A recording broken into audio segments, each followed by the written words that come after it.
So hello everyone, I'm Justine Egon from Cosmetic Valley, in charge of the international and European dynamic. Thank you for being here with us for this Go International webinar dedicated to Mexico and organized by Global Cosmetic Cluster Europe. Just some word regarding Global Cosmetic Cluster Europe. It's a European project, a European partnerships coordinated by Cosmetic Valley with 5 other clusters from Spain, Portugal, Italy, Romania, and Turkey. Global Cosmetic Cluster Europe proposed an acceleration program in order to boost SMEs internationalization toward 5 countries, South Korea, India, Mexico, USA, and Emirates. In this acceleration program, we have 4 parts, so the market intelligence, capacity building action, international trade and partnerships, and funding opportunities.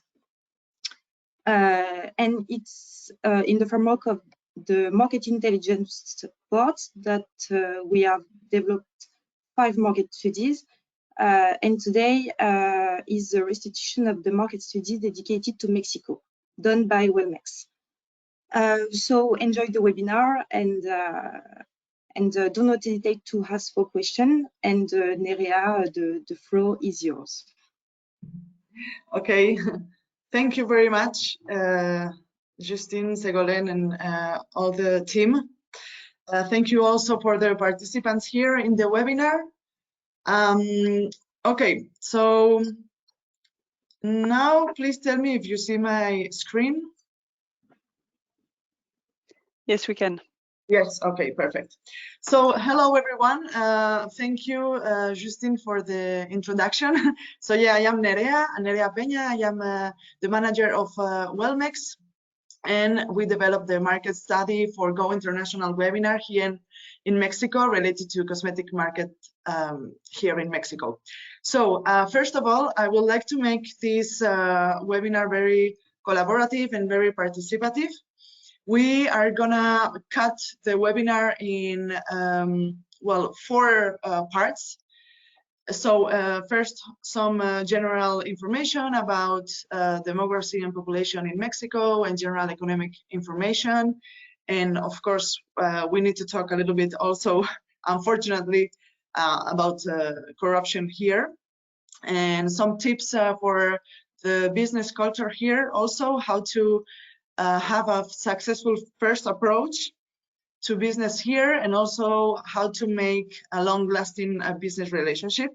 So after these 2, we will have a part for questions, or maybe sharing your experiences if you have had the chance to be here in Mexico and visit Mexico. I would love to listen your experiences here, and maybe the things that shocked you or things that you want to share.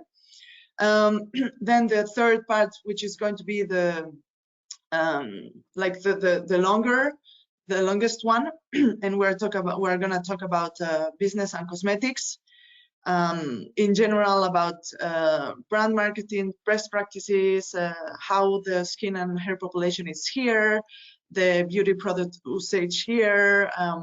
Also, we're going to talk about some clusters, associations, etc., etc. And finally, we're gonna end up with some basic regulatory and legal aspects for the import of cosmetic products here in Mexico. So at the end of every part, we're gonna have time for questions and experiences. So please feel free to note your questions while I am presenting, and then we will have a little space to answer them and share. So first, Mexico in a glance. So, well, you know, Mexico is quite big.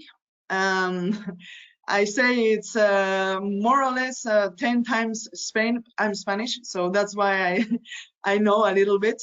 It's super big. The city center, it's, well, the capital is here, is Mexico, DF before, now it's Mexico City.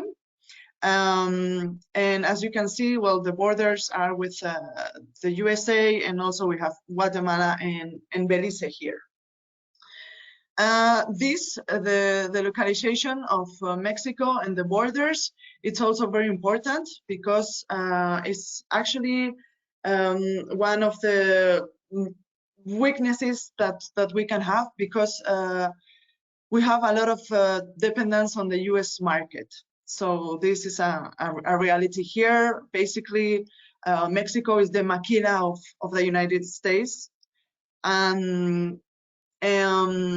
But also there is a great commercial openness here. So Mexico is a country that it's very, very, very used to make business relationship and trade with foreign countries, with other countries.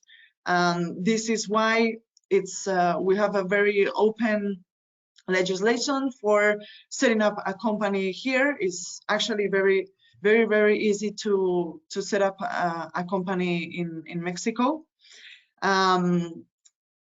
So especially because Mexico is the 54th country out of 190 that are in the doing business ranking, and it's classified as a country very, very easy to make business here, because they offer not very complicated administrative procedures for setting up the company and doing business.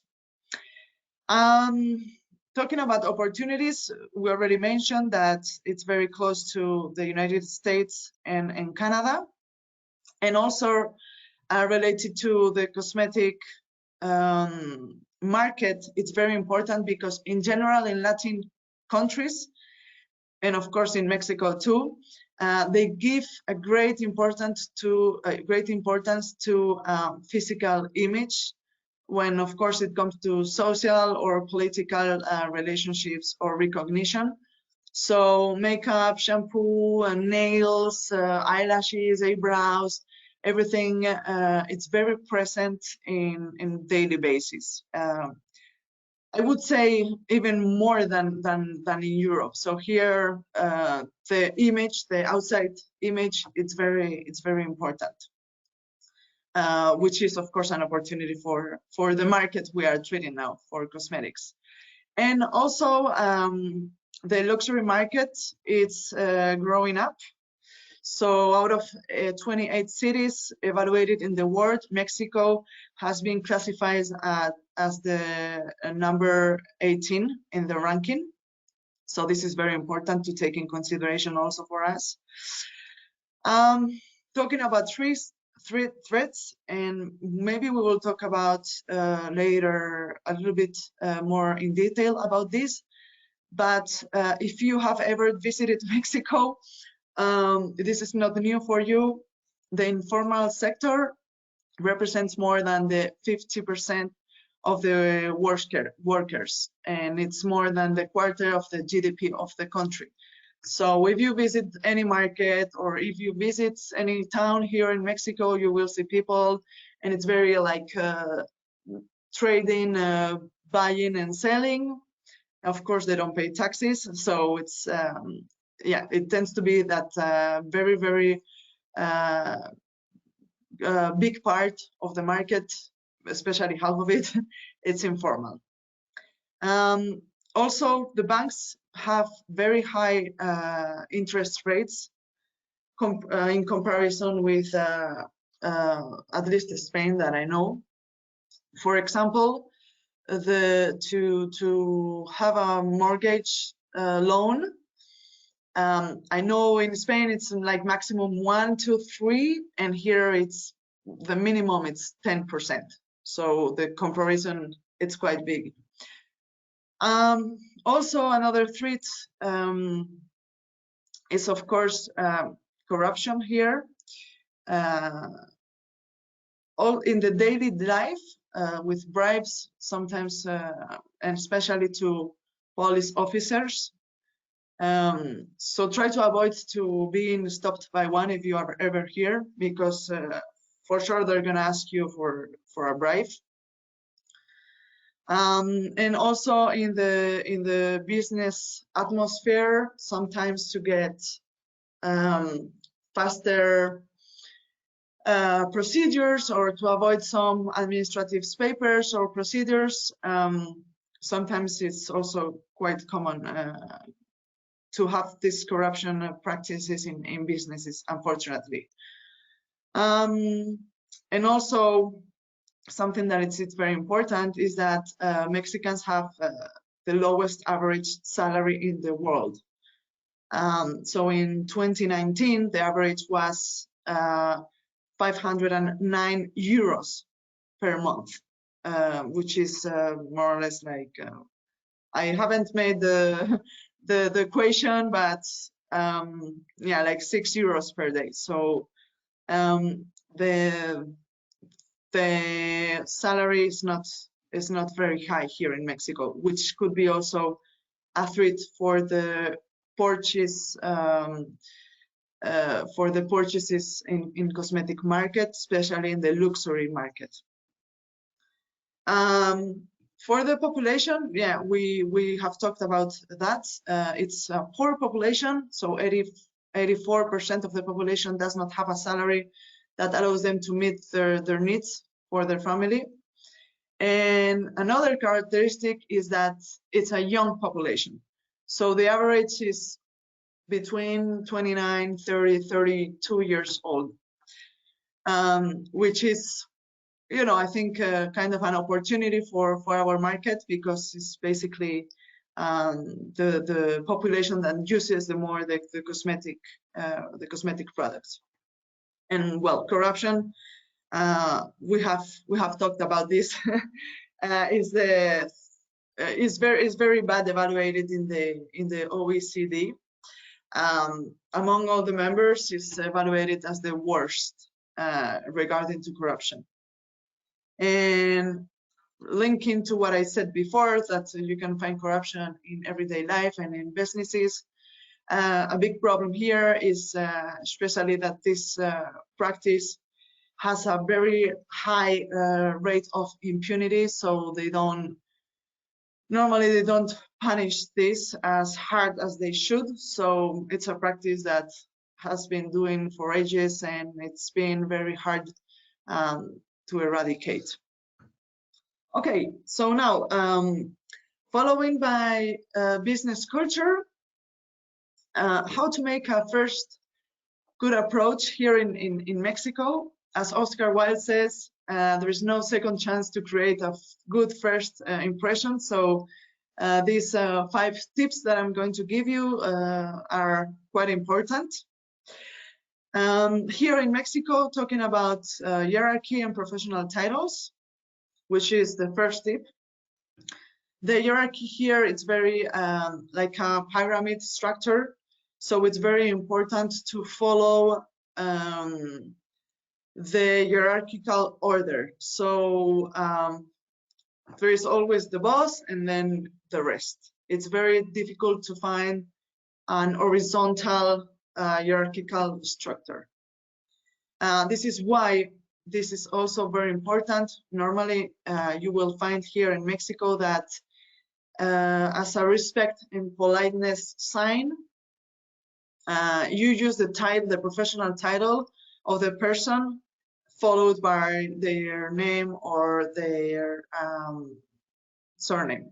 So, for example, if someone is an engineer called Juan, so you would say, welcome, nice to meet you, Engineer Gomez, or Engineer Juan, or architect or whatever, or doctor, whatever. So, talking about presentations, it's very important to use this professional title when you address to someone.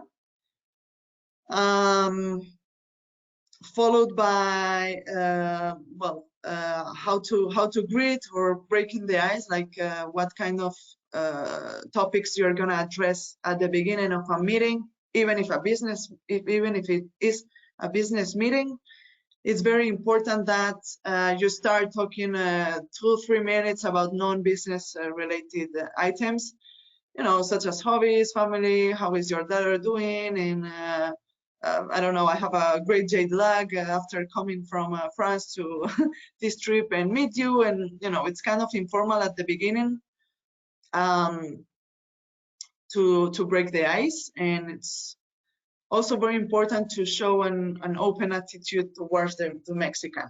So it's not as cold as we are used to do business approach in Europe.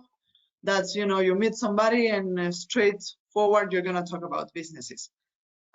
Here in Mexico and some other Latin countries, it's very common that you start talking about different things and then you move forward to business. How to greet? Well, men, if you don't know them, so you shake hands. This is the most common. And also between women, you give one cheek of the cheek, one kiss on the cheek, not two, not three, just one, which at least for me it was kind of shocking, because in Spain we give two, and if you give only one, it's very like more personal, you know. So it was kind of weird at the beginning, but between two women you can give one kiss on the cheek. Also can work shaking hands.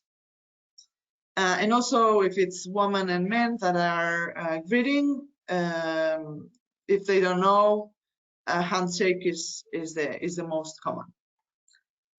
So fourth tip, how to dress. If you are doing a corporate business meeting, the formal attire is the most common one. But if you are visiting an industrial plant, like a production plant,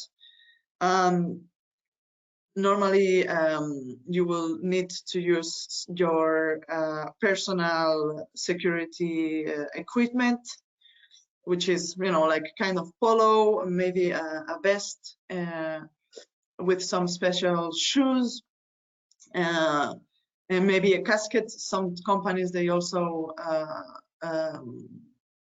ask for a helmet, protection and security helmet, and jeans. That's the most common. And talking also about business meals and tips, which is the fifth tip for this first successful approach. It's very common to invite your business partner or your potential supplier or your potential client to a business lunch or a business dinner, in which it's better not to talk about work. So it's an opportunity to know each other a little bit more in a personal level, and this helps a lot to build trust and you know, to make them trust you, not only in a personal level, but also you will follow after that little by little to a professional level. Also something that shocked me, and then I want to share with you, because maybe if you're in your countries it's the same or it's different, but here it's a sign of good service that they will remove your dish off the table the very first moment you finish to eat your meal. For me this was shocking, because in Spain it's the opposite. So in Spain this is very kind of unpolite. Normally you will end up your meal and they will leave your dishes for a little after table chat, and here is the opposite. So please take this as a good service and quality care sign. And also tips here in Mexico, they are not mandatory by law, but you know, the common use says that normally if you have a good service, you will leave a tip minimum of 10%. So 10, 15, 20 maximum if the service was super great. But yeah, more or less between 10 and 20% is the most common given tips. So once you have made a good first approach, then you need to assure a lasting business relationship in Mexico. 4 keys, like very basic. Of course, I could talk about this for more than 2 hours, but we don't have time. So very quickly, you need to be in Mexico, so it's necessary to live here or have someone that of your team or somebody you trust in that works and lives here, because presence in the country is very essential, and the clients want to see faces.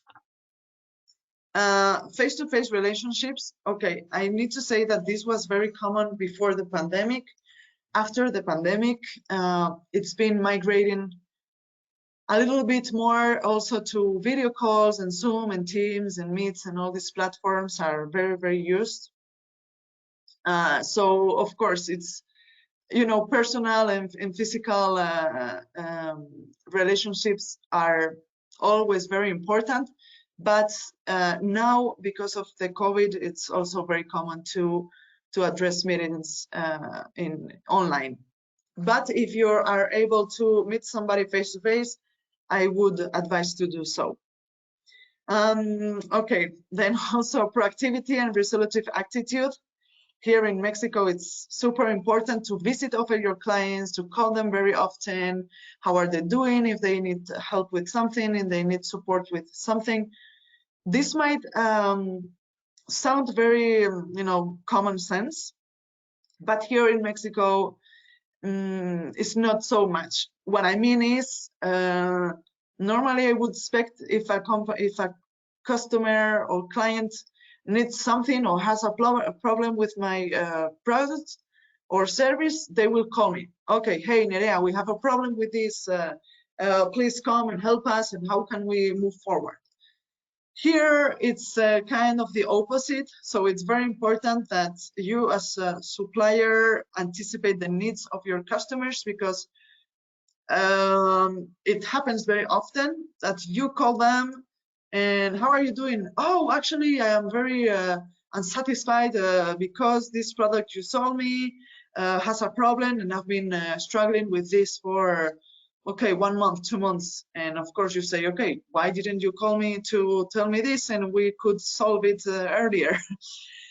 This doesn't happen very often, so it's very important to really be in contact with them very often and anticipate the needs of the customers. Of course, if there is a problem, try to solve it as fast as possible, because this is the fourth and last key that I'm going to give you today. Also, immediacy and urgency, it's you know, like a very common thing here, but it's a coin of two faces. Talking about urgency. Okay, response times, very important. You need to answer an request for quotes very quickly, depending on the project. But if it's something easy, maximum 24, 48 hours, not more. If it's a longer project, okay, maybe 1, 2 weeks, it depends. But really, if you are late on this, you risk to lose the project, no matter how good you are and no matter your quality. But also they will ask you for urgency, but sometimes they will not be so urgent answering you. So they try to request and value the speed of response for their suppliers, but they usually take a long time to give answers. So please don't be desperate if you don't get an answer. Keep calling them, keep asking them. Eventually you will get an answer from them. So okay, with this fast introduction, I want to open the space for, you know, maybe sharing your experiences in Mexico. If you have been here, you can share something that shocked you or that's different in your countries. I think this is also very enriching for all the participants and for me, of course. And also if you have some questions regarding to what we have seen so far.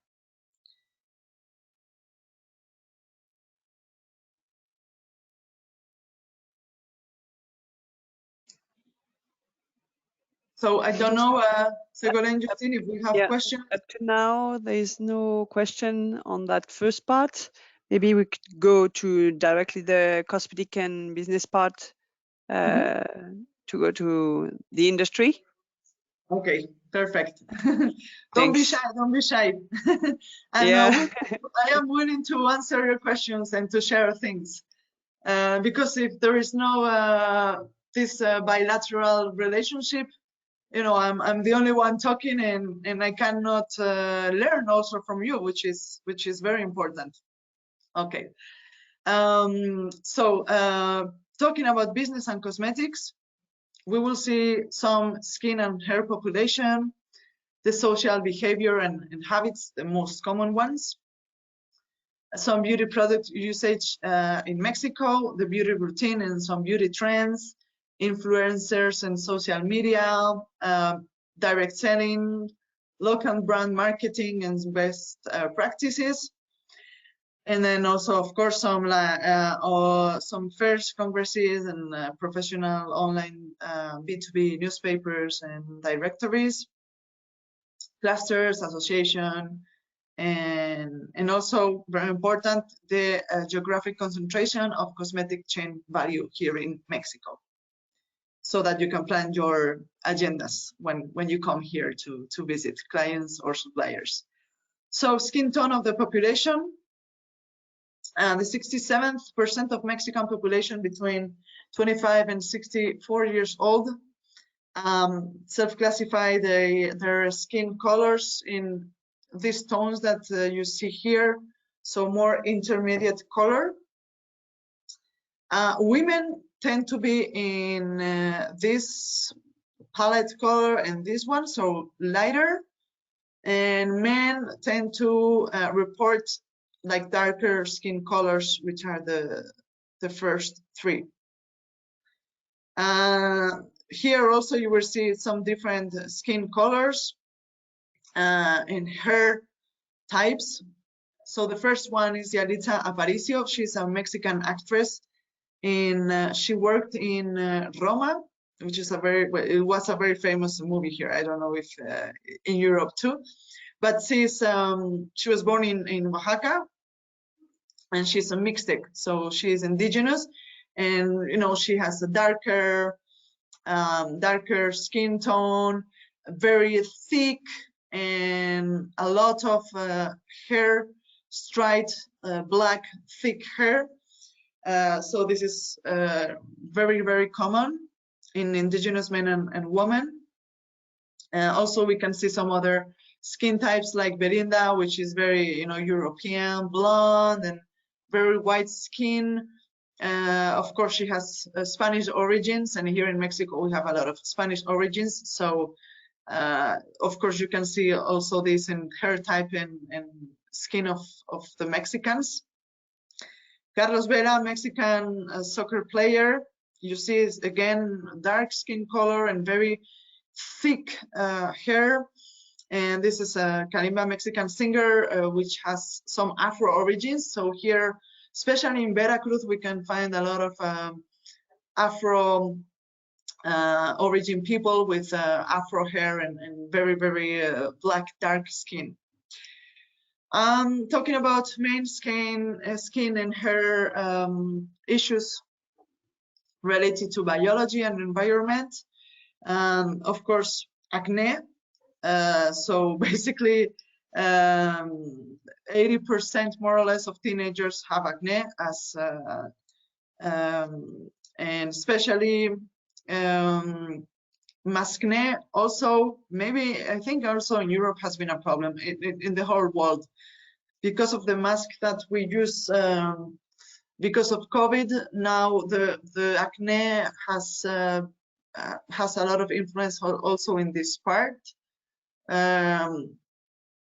So again, products that fight against the acne are quite used and are important. Talking about the aging and sun care. Okay, sun care. So in Mexico, basically we have sun and strong sun during the whole year, 365 days of the year we have sun. We're close to the equator, and the sun is very very high, very strong. And the Mexicans, they tend in general not to protect their skin to sun exposure. So according to surveys, only 1 in 10 Mexicans protect themselves from the sun. What many brands are doing are adapting the sun care creams or the sunblock creams with makeup. So they add some color to the sun creams, and this way to promote to promote sun care, they are mixing it with makeup.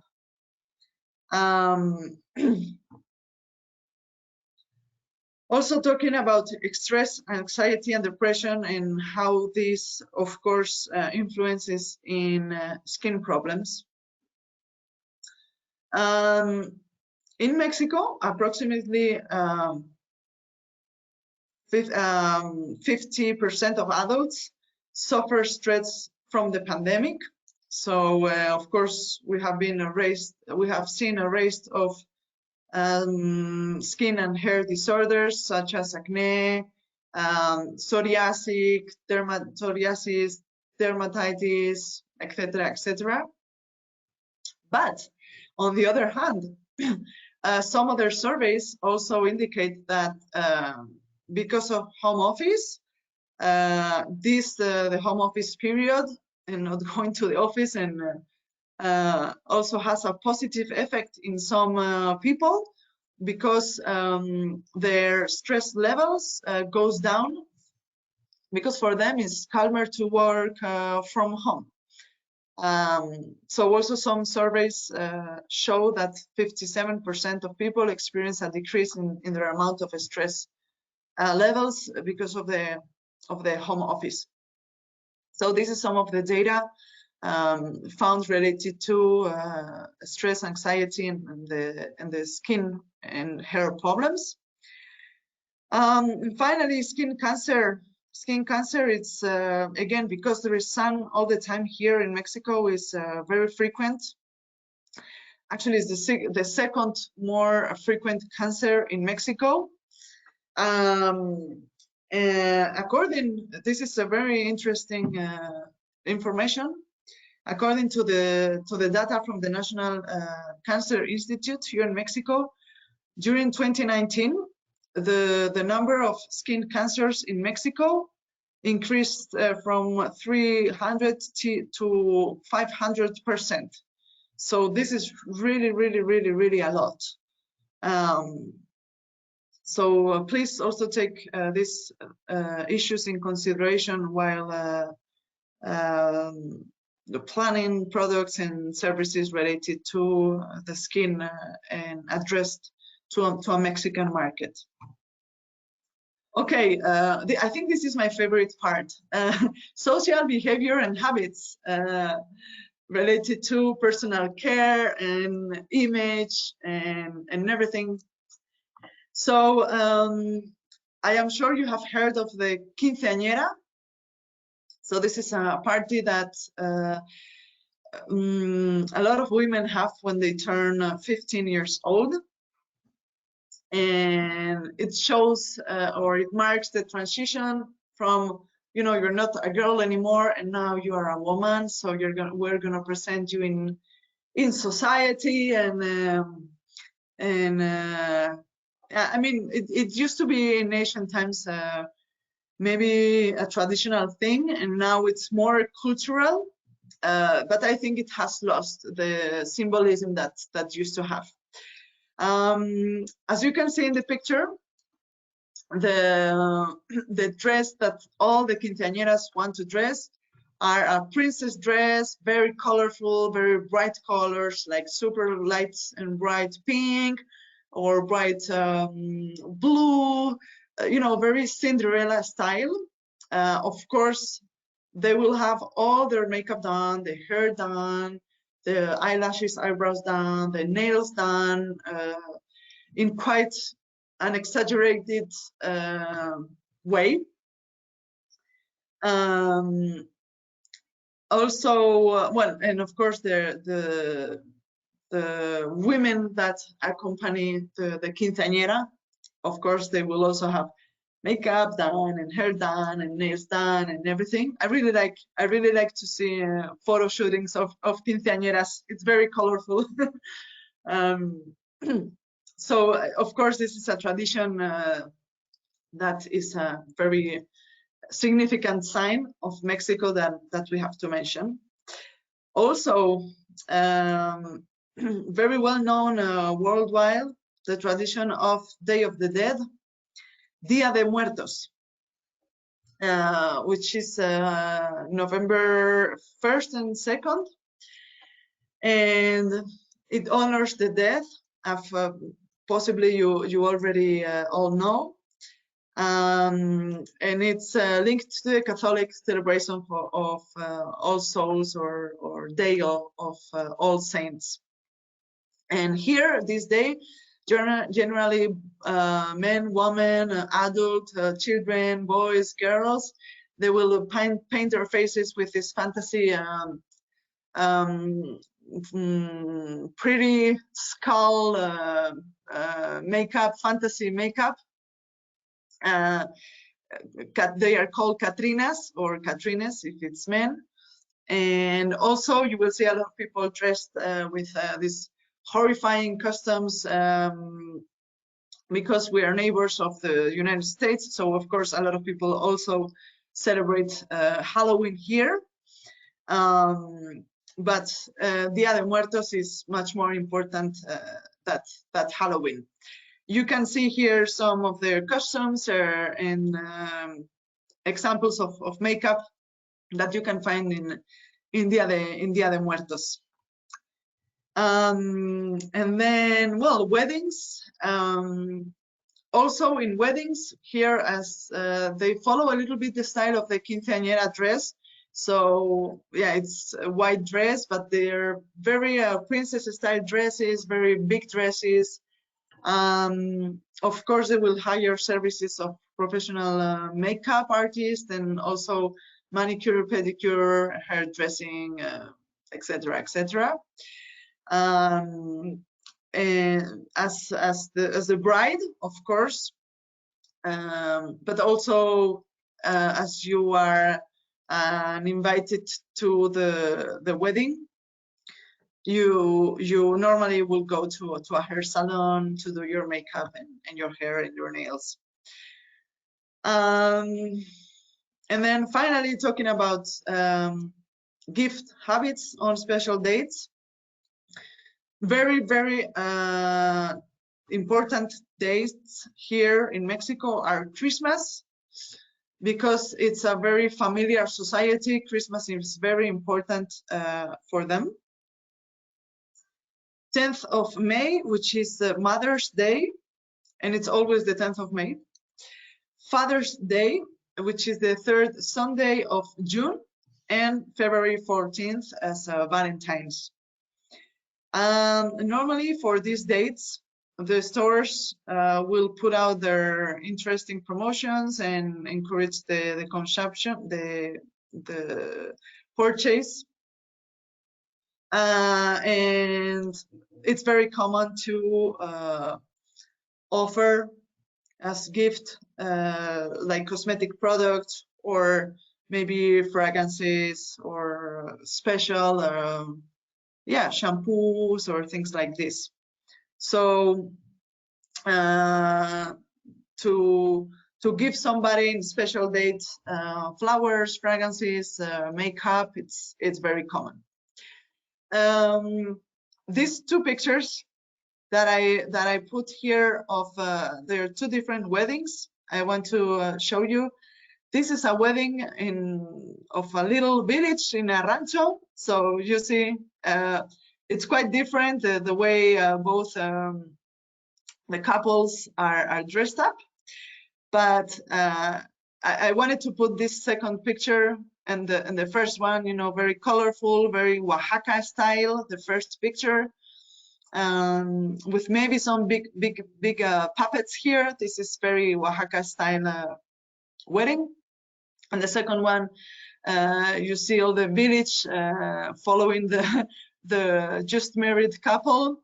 Even this lady, you know, with the mariachis and everything. So I wanted to put some two different Mexican wedding pictures so that you can see also some differences. Okay, sales period in Mexico. So we have 3 sales seasons in Mexico. Winter sales. This is after Christmas, so they officially start 7th of January. And normally they last 2-3 months. Then summer sales, they start in July 1st till August 31st.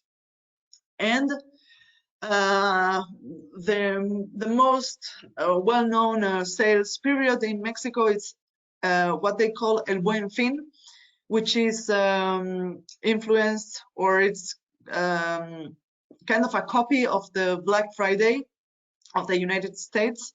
And this is always in November. Normally it's only 2-3 days, like a Friday, Saturday, Sunday. But this year, probably because of the pandemic and they want to encourage more purchases and more consumption, it has lasted 6 days. So it was from November 10th or 11th till the 16th. Some stores, you can find the promotions of Buen Fin or Mexican Black Friday throughout the whole month of November.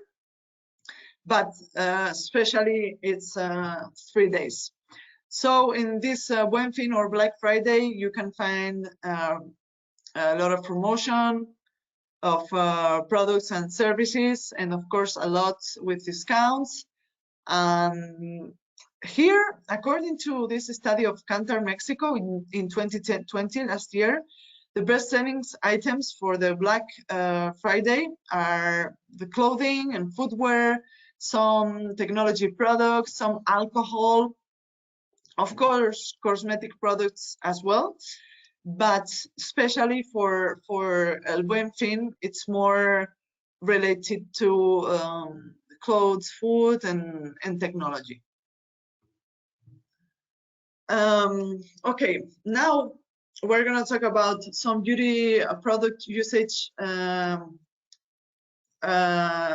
in Mexico, very special usage in Mexico. This is the one that I really love, and I think it's I think you need to be a master's doing this because it's not easy. But here it's very common. You can see the picture here. To do your makeup inside your public transport, the metro, the public bus, or even your cars. And I don't know how they do it, but they put their mascara and eyeliner without having an accident in their eye. But yes, they do it, and it comes out very well. So I don't know, maybe at school they have a master's degree in how to do your makeup while you move and you jump, because here normally in the streets you will have a lot of jumps. But yeah, this is an art. This is an art, and it's a very common thing that you will find almost everywhere. Also very common, talking about hair care. In women, it's very, very common that they like to do their hair, and normally they like to straighten their hair. So they would use a lot of treatments to make their hair more straight. Shampoos and the straighteners, and after the straighteners, etc., etc. And men, they use in general a lot of gel because they have very thick and a lot of hair. They need to use a lot of gel to do it. So this is a very common thing that you will see in a lot of Mexican men and women. Some trends: solid shampoos and dry shampoos are here in Mexico quite new products that are just entering the market. So we have, of course, a lot of local brands on this, but it's just starting. So it's quite a great opportunity for new companies that want to get into the market, the Mexican market, and find a specific niche, talking about dry shampoos and solid shampoos. Okay, eyebrows and eyelashes. We can see here also they like to do their eyebrows and their eyelashes. Before, they're used to do tattooed eyebrows, so you will see a lot of middle-aged and elder women with tattoos eyebrows. Nowadays, of course, there are newer treatments such as microblading, which is very common, used here, and shading. So in all the salon, every cosmetic salon, you will find microblading and shading of eyebrows. And also the eyelashes. Again, before, fake eyelashes were very used. Still nowadays, even for daily makeup, are very common used. But again, nowadays we have some new techniques, such as the eyelash permanent or the eyelash lift, or even some products that promote the natural growth of the eyelashes. So you will find a lot of products advertising that they will help you to grow and thicken your own eyelashes without going to putting fake eyelashes or anything like that. And of course, manicure and pedicure. They have, a lot of women have their nails done. I would say the majority of them. And they like, as you can see in pictures, very bold and very brave designs with very long nails, very colored nails, very neat and long, and etc. Gel it's very used for daily life, but also fake eyelashes, like acrylic eyelashes, nails, acrylic nails. And also French manicure, which is very natural looking nail style. You can see it a lot here in Mexico. Perfumes and fragrances. Okay, they are usually bought in places such as shopping centers or malls or department stores. For example, Liverpool is the most common one here, or Sanborns maybe, but the Palacio del Hierro and Liverpool are the most common department stores where people normally buy cosmetic products or fragrances, perfumes, etc. There are not a lot of local fragrance brands. They normally tend to buy European fragrances. Here we can see the best-selling perfumes in Mexico according to Sephora and Forbes. So as you can see, all of them are are European, so well, they are not Mexicans. So we have Paco Rabanne and Carolina Herrera and Yves Saint Laurent and this kind of perfumes. Okay, so now we're going to talk about beauty routine and beauty trends. Of course, I have to say, yes? Yeah, just to let you know that it's already 5 to 5. So since time is running, not to go too deep in each slide, so you have time to go through everything. Maybe let's say up to 5:15 maximum. Okay, perfect. I mean, this I will go very fast. Beauty routine and beauty trends. Basically, they are all related to the well-being of ourselves and holistic practices. So we will find fragrances such as you know, natural things, herbs, lavender, or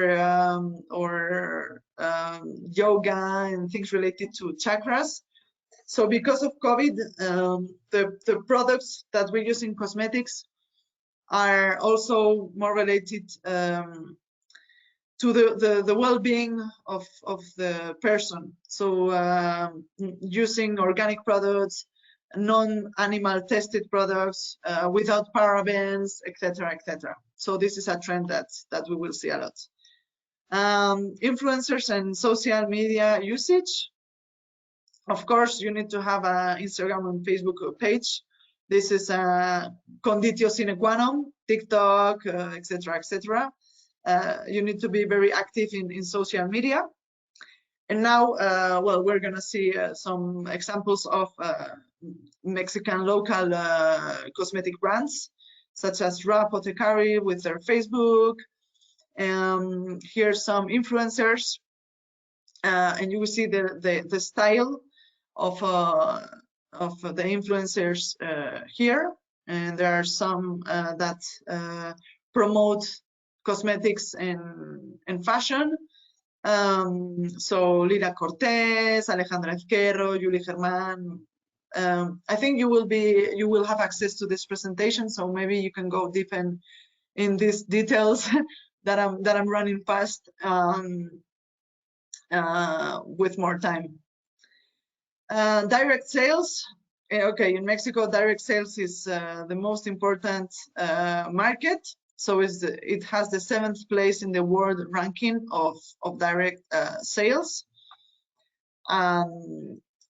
Here you have it. Well, the United States, China, Korea, Germany, Japan, Brazil, and then the 7th, Mexico. We have the Direct Sales Association, which is the AMVD. Around 40 companies. They represent the 85% of the sales generated in direct selling.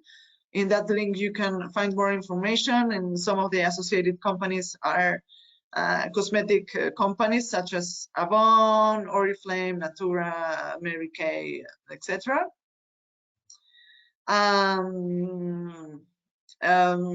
Yeah, beauty is almost the 50% of the products on direct selling, and then we have nutrition, house, and fashion. But the first one with 50% is it's beauty and cosmetic products.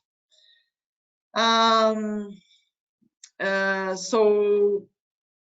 as a focus point, most common practices among local cosmetic brands are the use of social networks, the use of female, blonde, and young models, using eco-friendly vegan brands with organic natural products. Also, the trend of simple and natural look. So now it's a transition between very exaggerated look to a more natural look. And the primarily target is a female audience. So there is an opportunity for the male audience too here that has not been yet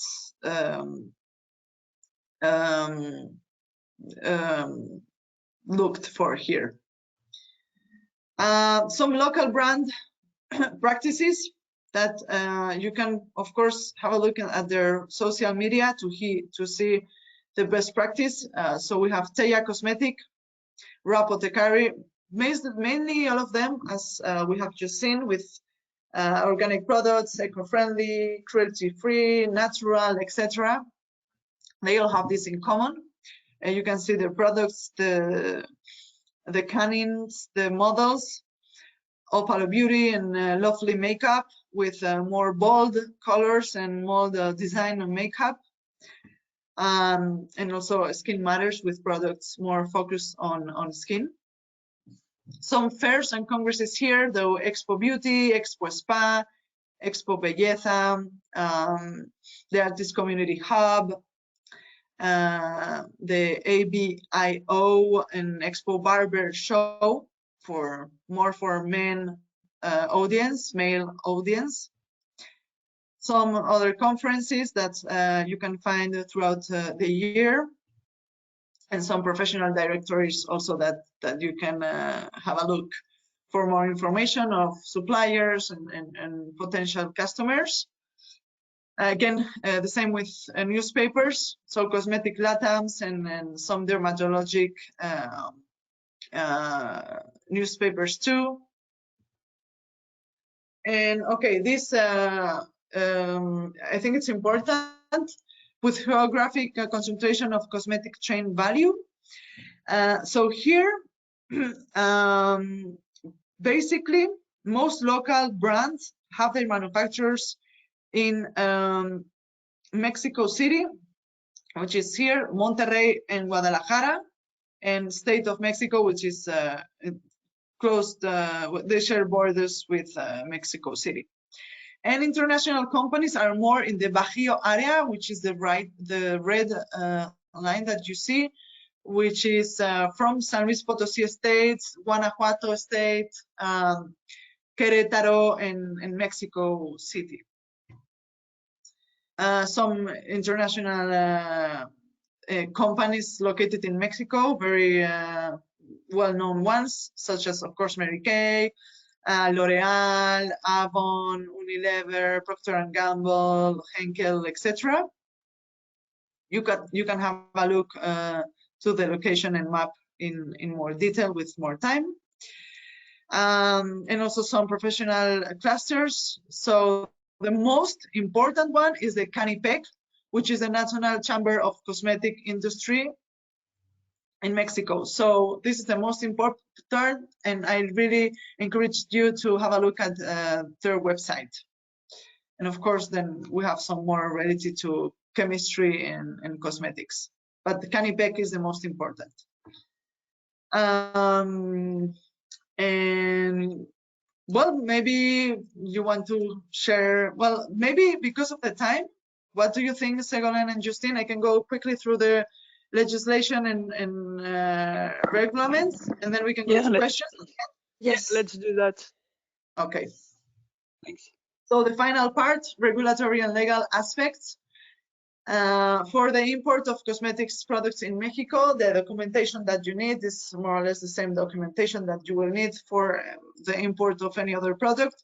So their invoice, packing list, the description of the merchandise for some tariff classification, the free sale as well for some tariff certificate classifications, and the certificate of origin. Year 1. Again, the documents may vary, so it's very important that you check with the custom agents exactly which documents you need at the time that you are doing the imports in Mexico. So please always work hand to hand with custom agents or an agency that knows how to do imports and exports here in Mexico. Requirements, you need to be registered in the Mexican Federal Taxpayers Registry. Of course, be up to date to the tax situation and have your electronic signature. Be registered also in the list of importers, and for health-related products such as cosmetics and fragrances.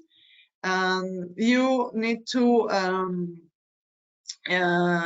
be registered in the COFEPRIS, which is the Federal Commission for the Protection Against the Sanitary Risk.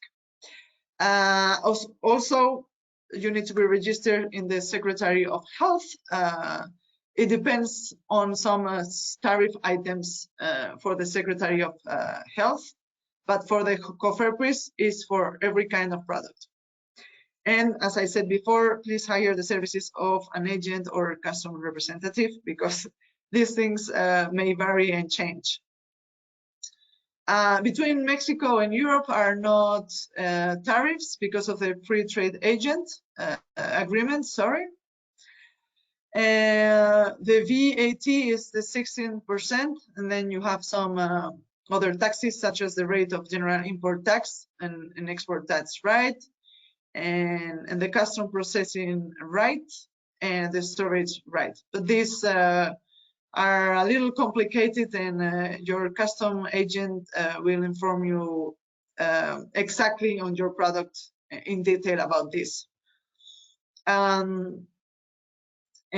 For the legal framework, so in Mexico we have the laws, and then we have the regulations and agreements, and we have the norms. So the norms are the official Mexican standard rules of the sector, and they are very important. So here I mentioned the laws and the regulations and the official Mexican norms that you need to take in consideration for all your cosmetic and health-related products. So sorry for my extension. I hope that you have some questions now, and that we have a little time for sharing experiences and questions. Thank you very much. Thank you very much, Nerea. Thank you, and thank you for all of us for your participation. I hope it was useful. The replay will be available on Cosmetic Valley TV, and if you want the market study on demand for all the members of the 6th cluster. I'm going just to share my screen to show you the email address if you want more information about the 6th country, if you want more information about the acceleration program. Just to inform you about the next action, we will have the market studio restitution dedicated to USA on January 18th, on India on February 1st, and South Korea on March 8th.